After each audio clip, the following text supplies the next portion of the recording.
हरे कृष्णा, राधे राधे, जय श्री श्याम। दोस्तों, आज है वैशाख माह के कृष्ण पक्ष की बरूथनी एकादशी। सबसे पहले आप सभी दोस्तों को बरूथनी एकादशी की बहुत बहुत बहुत सारी बधाइयाँ।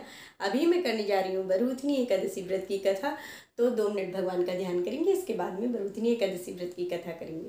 बोलो कृष्ण कन्हैया लाल की जय।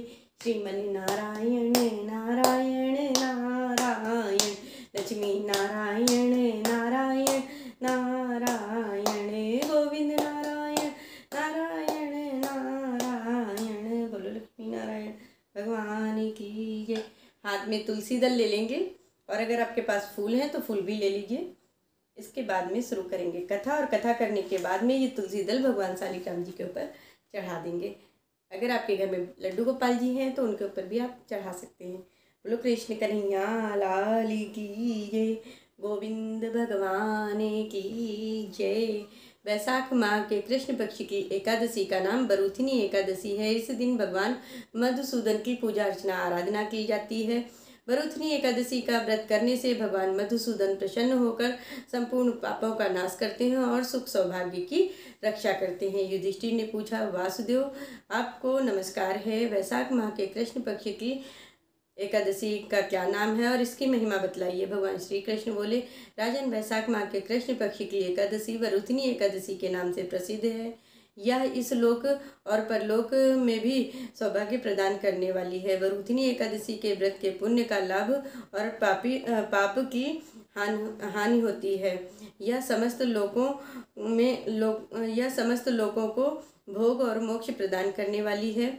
बरूथनी के व्रत से मानदाता और धुंधमार आदि अनेक राजा स्वर्ग लोक को प्राप्त हुए हैं। जो 10,000 वर्षों तक तपस्या करता है उसके समान ही फल बरूथनी एकादशी का व्रत करने वाले मनुष्य को प्राप्त होता है। नरश्रेष्ठ, घोड़े का दान, हाथी का दान श्रेष्ठ है। भूमि का दान उससे भी श्रेष्ठ है। भूमि से भी अधिक महत्व तिल का दान है। तिल के दान से बढ़कर स्वर्ण का दान और स्वर्ण के दान से बढ़कर अन्न का दान होता है, क्योंकि देवता और पितृ तथा मनुष्य को अन्न से तृप्ति होती है। विद्वान पुरुषों ने कन्यादान को भी अन्नदान से के समान ही बताया है। कन्यादान के तुल्य ही धेनुदान है। यह साक्षात भगवान का कथन है। ऊपर बताए हुए यह सब दानों में से बड़ा विद्या का दान है।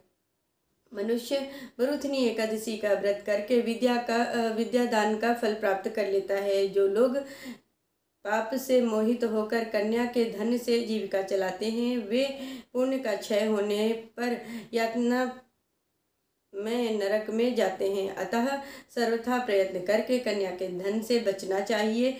उसे अपने काम में नहीं लेना चाहिए। जो अपनी शक्ति के अनुसार आभूषणों से विभूषित करके पवित्र भाव से कन्या का दान करता है, उसके पुण्य की संख्या बताने में चित्रगुप्त भी असमर्थ हैं। बरूथनी एकादशी का व्रत करके मनुष्य उसी फल की प्राप्ति कर लेता है। व्रत करने वाला वैष्णव पुरुष दशमी के दिन कांस के बर्तन में भोजन करना, मांस का सेवन करना, मसूर, चना, कोदो, साग, मधु और दूसरे का अन्न, 2 बार भोजन तथा मैथुन, इन 10 वस्तुओं का परित्याग करे।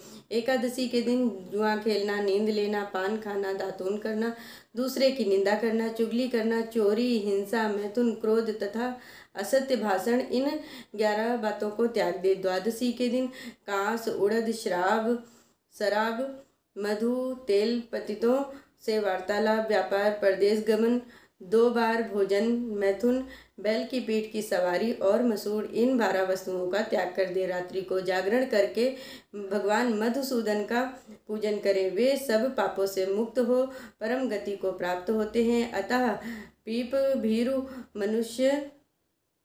मनुष्यों को पूर्ण प्रयत्न करके इस एकादशी का व्रत करना चाहिए। यमराज से डरने वाला मनुष्य अवश्य बरूथनी एकादशी का व्रत करे। राजन, इसके पढ़ने और सुनने से सहस्त्र गोदान का फल मिलता है और मनुष्य सब पापों से मुक्त हो जाता है, विष्णु लोक को जाता है। बोलो कृष्ण कन्हैया लाल की जय, लक्ष्मी नारायण भगवान की जय। श्रीमन नारायण नारायण नारायण, लक्ष्मी नारायण नारायण नारायण, भजमन नारायण नारायण नारायण, गोविंद नारायण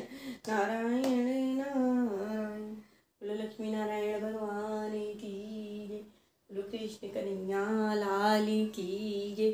मैंने आज आप सभी लोगों से बरूथनी एकादशी व्रत की कथा कही है। प्लीज़ इस कथा को ज़्यादा से ज़्यादा शेयर करें। जो लोग एकादशी का व्रत करते हैं उन लोगों तक इस कथा को ज़्यादा से ज़्यादा पहुंचाइए, और जो लोग चैनल पर नए हैं सो प्लीज़ चैनल को सब्सक्राइब जरूर करें। मिलती हूँ आप सभी से नेक्स्ट वीडियो में, तब तक के लिए हरे कृष्णा, राधे राधे।